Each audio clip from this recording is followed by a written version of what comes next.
Bem-vindos todos ao curso Rumo à Soberania, o CRS. Nós vamos começar o curso agora em fevereiro de 2025, que o curso tem como objetivo tratar do Bitcoin como uma ferramenta para a soberania individual, o Bitcoin como uma propriedade que é de verdade sua e de você ter liberdade de verdade para utilizar essa sua propriedade. O curso ele é inteiramente gratuito e vai estar disponível aqui no YouTube. Eu pretendo postar vídeos semanais e tratar de diversos assuntos relacionados ao Bitcoin para que você venha rumo à soberania. Hoje eu estou gravando dia 3 de fevereiro e nós passamos por um final de semana interessante. Aí eu trouxe aqui na tela algumas figuras. Nós temos aí o preço do Bitcoin que veio numa queda gigantesca do sábado para o domingo e está se recuperando, agora se recuperou e voltou acima dos 100 mil dólares. Ele chegou a bater, se eu não me engano, 91 mil dólares nesse fim de semana. Logo depois que a mempool da mempool.space ficou vazia, ou seja, não haviam tantas transações pendentes na rede. Foi um momento de tranquilidade, um momento de consolidação, um momento de transações com taxas muito baratas e também um fim de semana com algumas incertezas, principalmente relacionadas ao governo americano, com o Donald Trump passando lá a ordem de impor tarifas de importação para o México e o Canadá. E hoje mesmo aqui eu recebi a notícia de que essas tarifas entre os Estados Unidos e o México vão ser suspensas por um mês depois de um acordo que eles fizeram na fronteira. Esse acordo da fronteira, se eu não me engano, envolve o presidente mexicano mandando acho que 10 mil soldados para a fronteira com os Estados Unidos para cuidar principalmente na questão do tráfico de drogas e de imigração ilegal. Bom, o vídeo de hoje, o primeiro vídeo do CRS, eu vou tratar dos fundamentos do Bitcoin, a sua origem, seus conceitos e as tecnologias que vêm por trás dessa criptomoeda. Em 2008, Satoshi Nakamoto, da comunidade dos cypherpunks, que são muito envolvidos com criptografia como ativismo político e libertarianismo, trouxe uma solução inovadora da perspectiva libertária para o momento que estávamos vivendo em 2008, que era a crise financeira, a grande recessão. Contextualizando, a parte libertária da crise de 2008, os governos vieram ao socorro dos bancos. Quem pagou a conta foi todo mundo.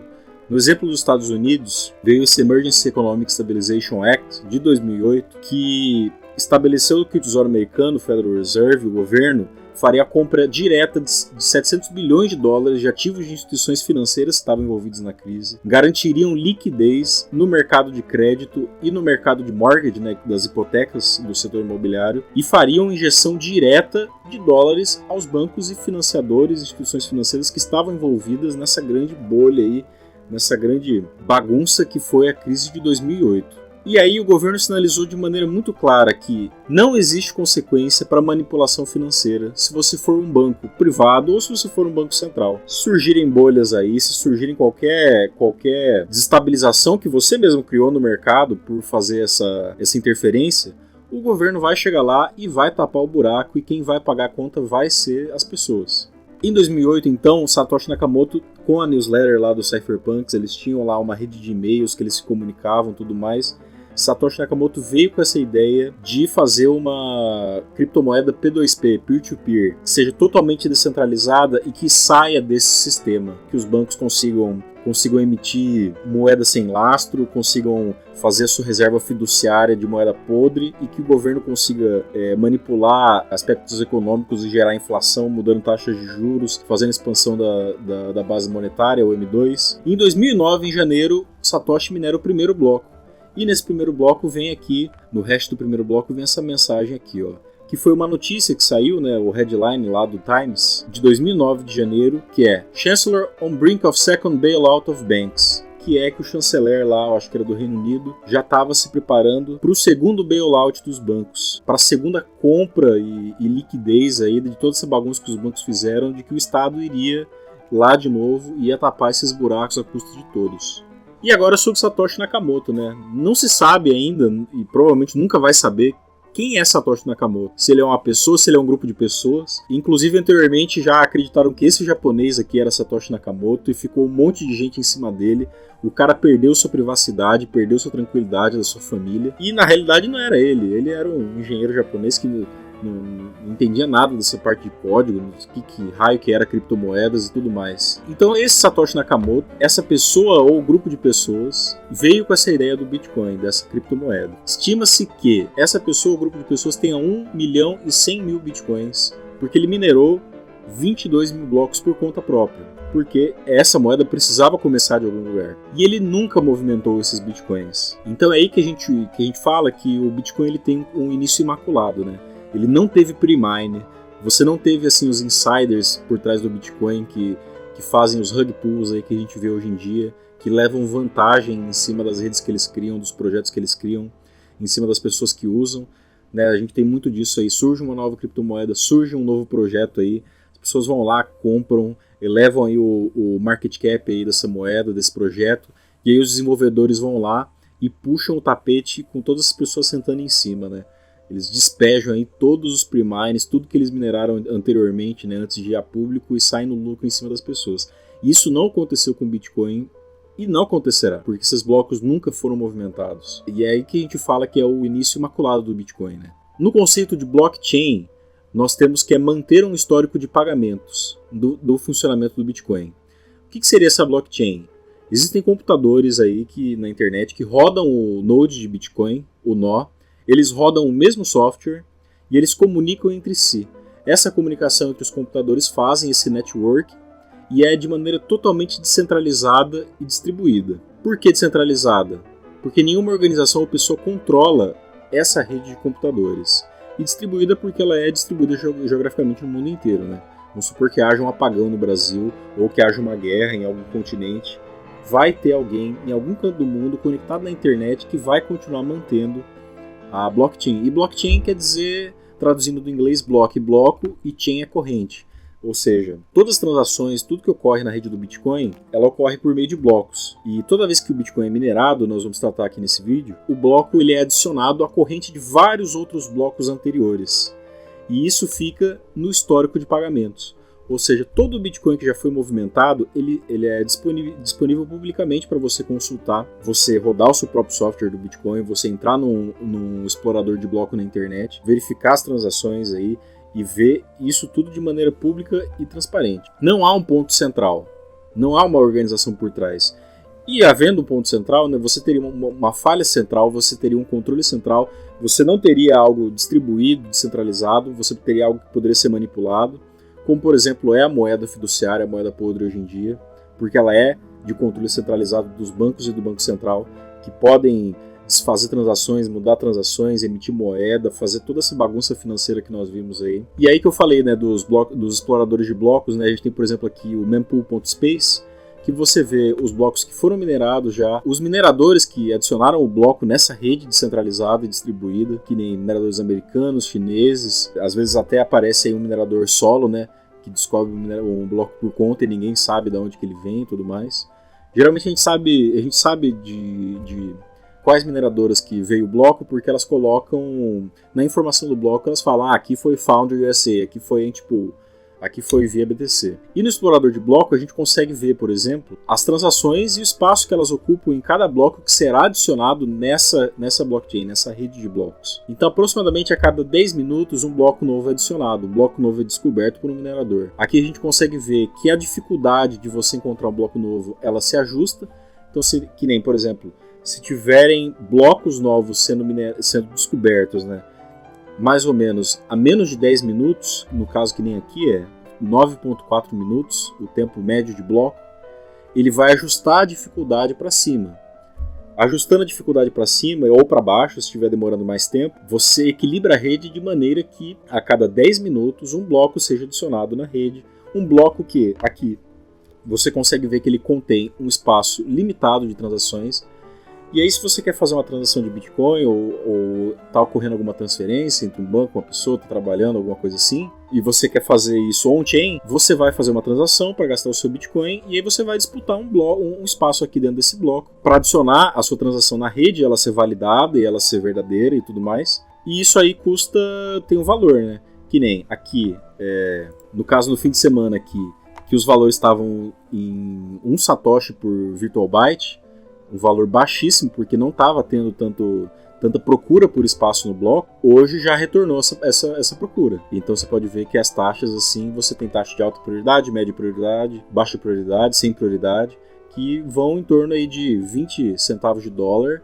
Até aí a gente viu já 20 sats por VByte, aí 10 dólares, 5 dólares por transação. Então isso ocorre muito de maneira de qual que é a demanda por espaço por bloco na rede. E aqui no explorador de bloco você consegue também clicar nas transações e ver a quantidade de bitcoins que está sendo transmitida, quando que ela foi primeiramente enviada aí na internet, aí no caso da mempool.space, e aí você consegue ver a origem dela. No caso, você clicaria aqui nesse lado esquerdo e veria da onde que veio, qual é o histórico desse Bitcoin, qual o endereço que ele estava anteriormente, e aqui ele já encaminha, ó. Ele vai aqui para esse endereço aqui, vai para esses 3 endereços. Então ele tem aqui, no caso dessa transação aleatória que a gente clicou aqui, você tem um input e 3 outputs.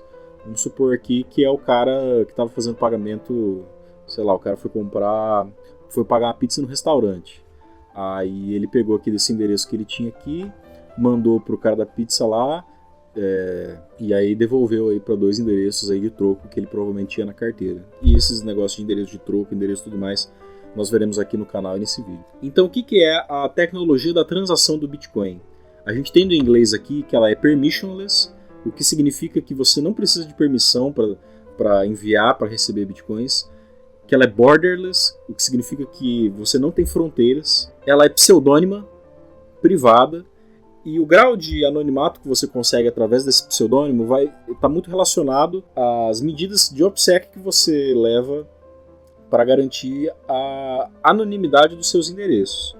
Né, existem técnicas aí que você tem de não expor publicamente, não relacionar o seu saldo de Bitcoin com a sua identidade, né, no caso aí, por exemplo, para preservar você de hackers, de governo, de criminosos aí que queiram te roubar.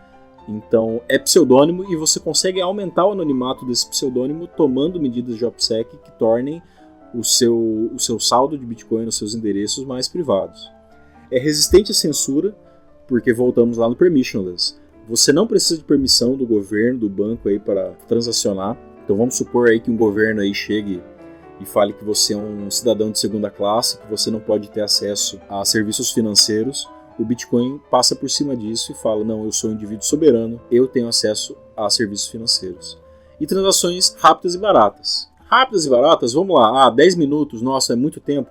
É barato? Não, às vezes fica 5 dólares, 2 dólares, 1 dólar a transação. Mas vamos comparar aí com o Fedwire da vida, ou por exemplo com o TED Doc, ou com, por exemplo, o ouro. Vamos supor que você queira fazer um pagamento muito grande aí, na ordem de bilhões de dólares aí para você comprar, sei lá, uma empresa quer comprar petróleo de uma exportadora de petróleo do outro lado do mundo. No caso, se fosse ouro, rapaz, isso aí você teria que colocar todo esse ouro num barco, mandar para o outro lado do mundo. Pensa o tanto de custo que isso traz, o tanto de lentidão que isso traz. Ou, por exemplo, uma empresa brasileira que está querendo fazer negócio com uma empresa lá na Ásia e que o intermediário disso é o dólar e que aí você tem que fazer remessas de dólar e isso aí tem um custo alto e não é tão rápido assim quanto se imagina. Então o Bitcoin ele traz essa solução que é rápida e barata. No caso, para transações pequenas, nós temos assim, na rede do Bitcoin, nós temos as layers, né? A on-chain, que é a layer 1, layer básica do Bitcoin, que é essa de 10 minutos por bloco, e que as taxas de transações aí são determinadas em satoshi por VByte. Você pode fazer micropagamentos em layers 2, por exemplo, layer 2 que a gente fala, que seria, por exemplo, a Lightning Network e a Liquid. Que aí, por exemplo, vou lá na vendinha, vou comprar uma Coca-Cola, vou comprar um salgadinho. Não necessariamente você precisa fazer que essa transação esteja on-chain, porque você vai ter que disputar o espaço no bloco lá com várias outras pessoas que vão estar querendo, sei lá, comprar uma casa, comprar um pedaço de terra, comprar um carro, e aí a importância disso relativamente para você comprar sua Coca-Cola e seu salgadinho, o cara vai estar disposto a pagar muito mais para colocar essa transação no bloco do que você estaria disposto, né? Então aí você busca soluções que estão além da Layer 1 do Bitcoin. E a Layer 1 é irreversível. Então o cara lá foi lá comprar a empresa foi lá comprar o petróleo de uma outra empresa do outro lado do mundo, você foi comprar a casa, ou você quis pagar a sua coca lá e pagar 20 centavos de dólar para fazer um on-chain irreversível, não tem como voltar atrás. Conforme os nodes, né, da blockchain validam o bloco que foi descoberto, né, que contém a sua transação, quanto mais confirmações esse bloco receber, no caso 3, 6 confirmações, muito mais difícil é dessa transação ser revertida. E outra coisa, as transações, essa tecnologia do Bitcoin, ela é disponível 24 horas por dia, 365 dias do ano. Então você não está na mão de governo, você não está na mão de feriado bancário, você não está na mão de Pix aí, que pega todos os seus dados, CPF e tudo mais, você não está na mão de nada, você está totalmente livre para movimentar qualquer quantidade de valor, qualquer hora do dia, para qualquer lugar do mundo, 24 horas por dia. E o que são os Bitcoins? Os Bitcoins eles têm um limite de emissão de 21 milhões de unidades. Eles não apodrecem que nem a moeda podre, a moeda fiat. E por que ter um limite é bom? Porque você se protege da inflação. Você tem aí um ativo, você tem aí uma unidade de moeda que não vai se depreciar no sentido aí de um banco central que emite moedas a rodo aí para financiar as suas atividades através da senhoriagem, aí altera a quantidade de moeda que tem no país aí por mudar a canetada, a taxa de juros, ou os próprios bancos privados aí que favorecem a inflação e diluição do poder de compra da moeda através da reserva fracionária. O Bitcoin não tem isso. Eles não apodrecem. Então, se você acumular um valor através do tempo, vai ser no mínimo aquele valor que você acumulou, ou até valendo mais, porque o mundo inteiro ainda pode adotar o Bitcoin, várias pessoas podem adotar, ver que ele é uma moeda que não apodrece, que você pode guardar valor nele, que você pode transacionar valor nele, que ele é permissionless, que ele é borderless, e isso é muito bom. Tanto até para o próprio crescimento econômico. Vamos supor que você tinha R$10 e você guardou esses R$10 aí e teve seu dinheiro corroído pela inflação. Não só a inflação corroeu o seu dinheiro, mas olha só que interessante, né? A economia dos países ela se aprimora, né? Você tem as empresas assim, que competem entre si, os prestadores de serviços que competem entre si, e teoricamente, quanto mais o tempo passa, mais as coisas tendem a valer menos. Por exemplo, veja agora a qualidade de vida que as pessoas vivem hoje em dia, né? Quanto que melhorou, por exemplo, que todo mundo tem um smartphone, todo mundo tem acesso à internet, como que a tecnologia ela se desenvolve, a economia se desenvolve, as pessoas têm acesso a mais coisas, no caso mais bens de consumo aí, que não havia acesso antes. Só que aí a inflação ela é extremamente perniciosa, né? Por quê? Porque você guardou o seu dinheiro, você guardou o seu valor, o seu trabalho, só que cada vez o seu trabalho guardado, acumulado, ele cada vez compra menos coisas.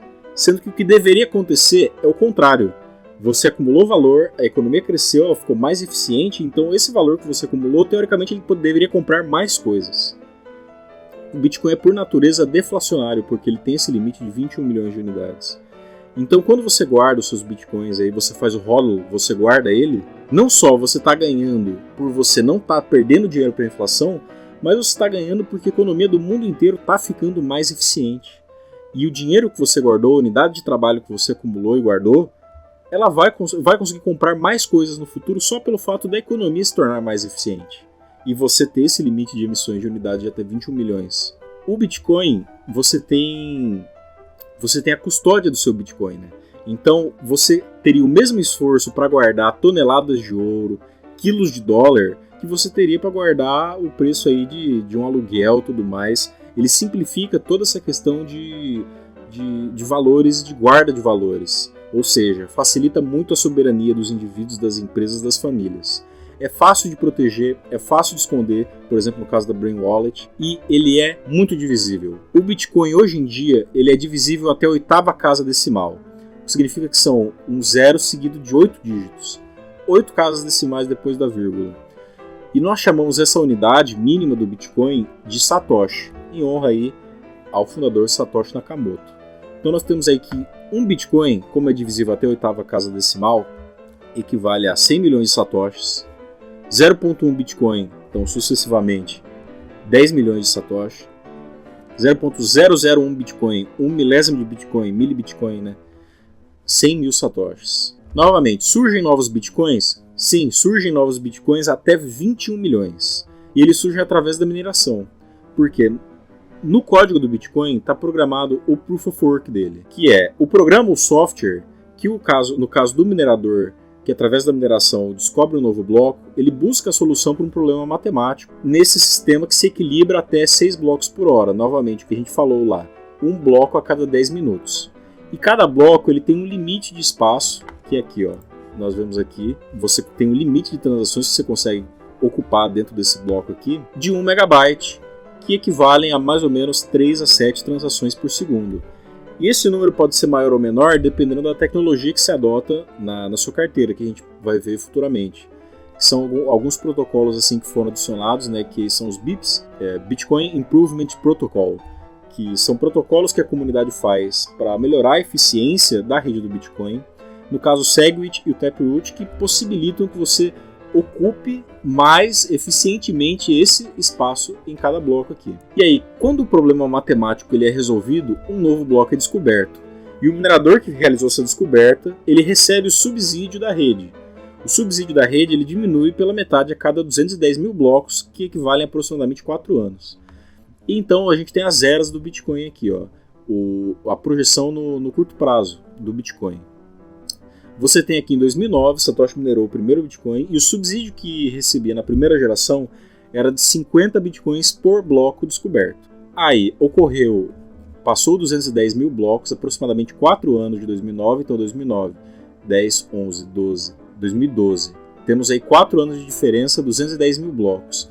Já passamos para a segunda era, o segundo halving que a gente chama, né? Por que halving? Porque do inglês halving é metade, né? Você diminui o subsídio pela metade. Então de 50 Bitcoins por bloco, diminui pela metade, 25. E aí temos aí 4 anos seguiram, terceira era do Bitcoin em 2016, diminui pela metade o halving, 12 Bitcoins e meio, mais 4 anos depois, 2020, 6,25, 4 anos agora vimos ano passado o halving, 3,125 de subsídio. O subsídio existe para, de certa maneira, um incentivo aos mineradores para manter a atividade deles lucrativa, no sentido de aumentar a segurança da rede agora no início, que o Bitcoin está começando, que o Bitcoin está se espalhando para o mundo inteiro, para que eles construam, né, todo o seu aparato de mineração, ou seu individual ou empresa, para que ele consiga manter essa atividade de prestar esse serviço de segurança à rede. E quanto mais o tempo passa, mais esse subsídio diminui, porém, mais o Bitcoin é adotado, foi adotado por indivíduos, foi adotado por instituições financeiras aí, BlackRock, etc. Tá tudo correndo atrás de Bitcoin. E essa nova era aí que vemos aí, o quinto halving, nós temos algo muito interessante que são os países, os governos correndo atrás do Bitcoin também. Então, ao mesmo tempo que o subsídio diminui, a procura por Bitcoins aumenta. Então, de certa maneira, vai cortar pela metade o subsídio dos mineradores, só que a procura por Bitcoin ela só aumenta. Necessariamente o pessoal que minera Bitcoin hoje em dia, vamos supor aí um ente pool, os mineradores aí que mineram blocos, hoje em dia relativamente eles recebem, se eles fossem vender, né, se eles forem loucos suficientes para vender, para realizar um lucro aí, eles vão ganhar muito mais dinheiro do que eles ganhavam, por exemplo, se eles fossem realizar o lucro aqui, ó, com 50 Bitcoins ou 25 Bitcoins. Por que 21 milhões de Bitcoins? Porque é uma taxa aproximada do aumento do supply, né, da oferta de commodities, por exemplo, como o ouro. Então o Satoshi aí veio com esse número aí, ele analisou como que os commodities se comportam, como que a oferta de commodities, a demanda de commodities se comportam, e chegou com essa taxa aqui de 50 bitcoins a cada 10 minutos, que a cada 4 anos diminui pela metade, e pela metade a cada 4 anos. Esse é o porquê dos 21 milhões. E o Bitcoin não é 100% anônimo, ele é pseudo-anônimo, é pseudônimo. Por quê? Não é 100% anônimo, mas é pseudônimo. Você não precisa abrir conta em banco e nada para ter acesso ao serviço financeiro do Bitcoin. Você não precisa cadastrar e-mail, endereço de residência, número de telefone, não precisa de username nem senha. Você precisa de chaves, você precisa gerar suas chaves. Chaves públicas para network entender o que está acontecendo, e chaves privadas para você movimentar os bitcoins que estão nos seus endereços. Então, chaves públicas geram endereços que você consegue receber e movimentar bitcoins, e chaves privadas que comprovam que o endereço é seu e assinam qualquer transação de bitcoin que nele houver. Então, na prática é o seguinte, você gera uma seed phrase aí em um aplicativo, no seu computador, no seu celular, Essa seed phrase ela vai ter 12 a 24 palavras. Essa seed phrase vai gerar suas chaves públicas e privadas. Novamente, essas chaves públicas geram o seu endereço de Bitcoin e as privadas assinam a movimentação do Bitcoin no endereço. Então você não tem username, você não tem e-mail, número de telefone, não tem nada disso aí. Então, quanto mais você garantir o anonimato dos seus endereços, dessas suas chaves públicas, porque é tudo pseudônimo, né? Ninguém sabe de quem que é, até o momento que a corretora sabe que aquele endereço é seu. Até o momento que você pagou alguma coisa com Bitcoin e o cara viu o saldo que tinha no seu Bitcoin porque você concentrou tudo no endereço. Então você foi lá, pagou sua coquinha lá e o cara viu que do seu endereço lá saiu o valor da coca e pro endereço de troco foi lá 9 Bitcoins que sobrou. Então você tem que fazer um OPSEC aí que aumenta o seu anonimato, porque o Bitcoin não é 100% anônimo, ele é pseudônimo. Então a segurança, a privacidade, você tem que tomar conta também. Vamos aqui então falar um pouco sobre carteiras, né? A gente chama de wallet. Existem múltiplas soluções para carteira, para custódia do Bitcoin, e cada uma delas com um ponto positivo e negativo. Você tem soluções não custodiais, custodial significando que not your keys, not your coins. Se você não tem acesso às suas chaves públicas, às suas chaves privadas, você não é 100% dono do seu Bitcoin. Então uma solução não custodial, que você não tem acesso às suas chaves, é você guardar o seu Bitcoin, por exemplo, numa exchange, uma corretora. No caso, onde a corretora detém e controla as suas chaves públicas e privadas.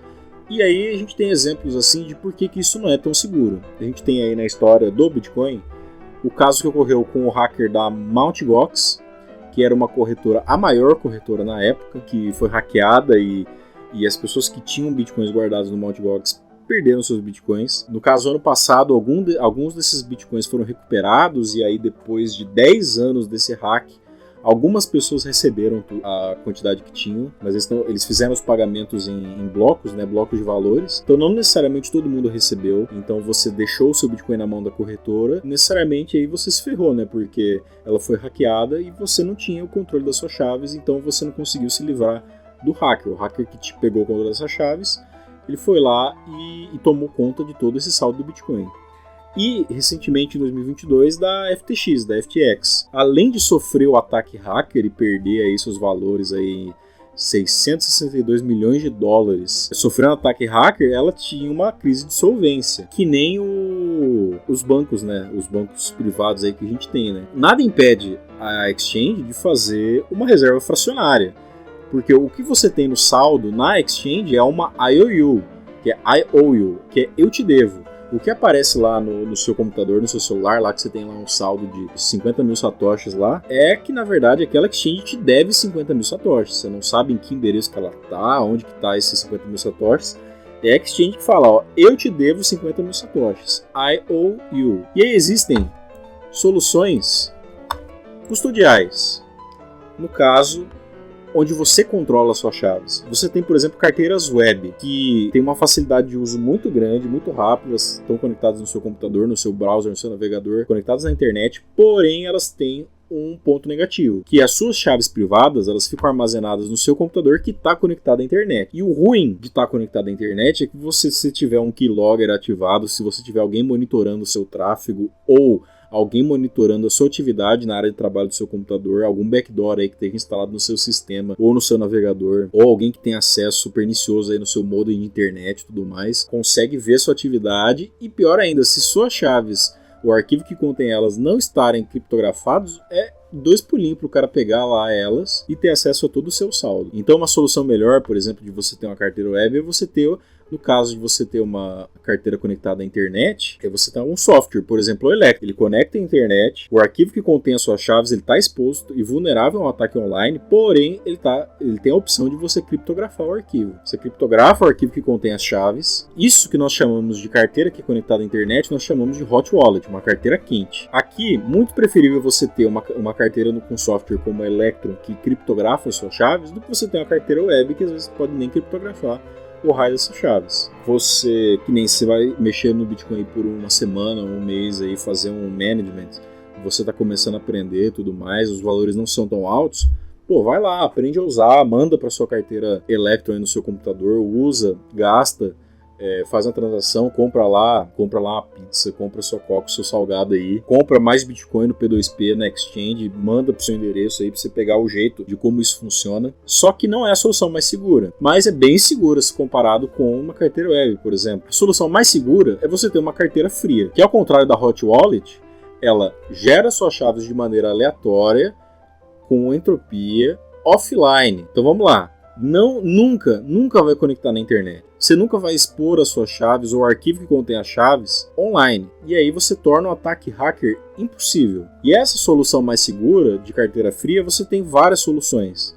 Você pode comprar lá as carteiras hard wallets, né, que são hardware wallets, por exemplo, uma Cold Card, um Blockstream Jade, ou você pode pegar um computador velho, um celular velho que você tem aí, desativar totalmente a conectividade dele na internet, fazer ele ficar air-gapped, gerar suas chaves de maneira offline, ou você pode instalar num pendrive aí com Tails, Electron e tudo mais, que a gente vai ensinar futuramente aqui no canal, se você não quer comprar uma Cold Card ou uma Blockstream Jade, e nunca se conecta à internet. Porém, então vamos lá. Mas nunca se conecta à internet. Como eu vou movimentar meus bitcoins? Você faz assinaturas offline. Vamos lá. Você abriu a sua Cold Card, Blockstream Jade, seu pendrive com Tails, Electron e tudo mais, e você tem lá seu saldo, você exportou o seu saldo, suas transações, exportou no QR Code e tudo mais, ou você usa um dispositivo aí que você faz um watch only, que é uma carteira só de observação, e aí você faz uma transação. Eu vou mandar desse endereço para tal endereço aqui, e aí você fez a transação, só que você não consegue assinar ela, porque você não tá com as suas chaves privadas aí no seu celular, no seu computador, que você está com essa carteira de observação. Mas o que você pode fazer? Você pode comunicar essa transação através de um arquivo ou através de um QR Code, comunica ela ao aparelho que está sem conectar à internet, e aí você valida ela de maneira offline, você faz uma assinatura offline através dos programas aí do Electron ou do Cold Card, Blockstream Jade, etc. Valida ela de maneira offline e aí ele vai gerar a transação assinada. Essa transação assinada você pode copiar o arquivo ou você pode mostrar o QR Code para algum dispositivo que esteja conectado na internet e ele vai fazer a transmissão dessa transação assinada e válida para a blockchain, para os nodes de Bitcoin que vão falar, essa transação aqui é válida, ela está assinada, e aí você vem aqui disputar um espaço no bloco para fazer aí a sua transação na rede de maneira completamente offline. Como que você consegue Bitcoin? Então vamos lá, você trabalha para conseguir Bitcoin, você faz aí um serviço para alguém que te paga em Bitcoin, ou você trabalha, ganha moeda podre aí e troca com pessoas que já possuem Bitcoin. Você pode comprar, né? Comprar Bitcoin delas aí num P2P ou num KYC, né, que a gente fala que é o Know Your Customer, ou conhecer o seu cliente, que é no caso de você comprar em exchanges, que você vai ter que informar o seu endereço, você vai ter que formar o seu documento, sua carteira de motorista, o seu número de telefone e tudo mais, eles vão fazer reporte para a Receita ou qualquer coisa assim. Você vai ter o seu documento, a sua identidade aí do governo vai estar atrelada a, por exemplo, você comprou tantos bitcoins, ou você sacou tantos bitcoins que você comprou aqui com esse documento para o endereço tal. Não é a maneira mais privada de se comprar Bitcoin, mas pode ser uma maneira muito conveniente no caso de você não ter que procurar todo o P2P e tudo mais.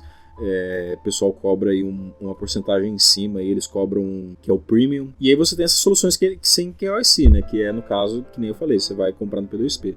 No caso, você pode comprar, por exemplo, na RoboSats. Você pode comprar, por exemplo, na RoboSats, na BISC, na Spike2Spike. São aí plataformas que fazem essa ponte entre compradores e vendedores. Você quer comprar Bitcoin, você quer vender Bitcoin, você não quer informar documento, informar governo, informar empresa. Você faz tudo no P2P de maneira segura nessas plataformas aí. Então ficamos por aqui com esse vídeo aí de introdução ao Bitcoin e traremos mais conteúdos aí na frente. Fiquem ligados aí no canal. Clique no sininho aí para ativar a notificação, se inscreva aí, deixe seu like. Bora aí rumo à soberania.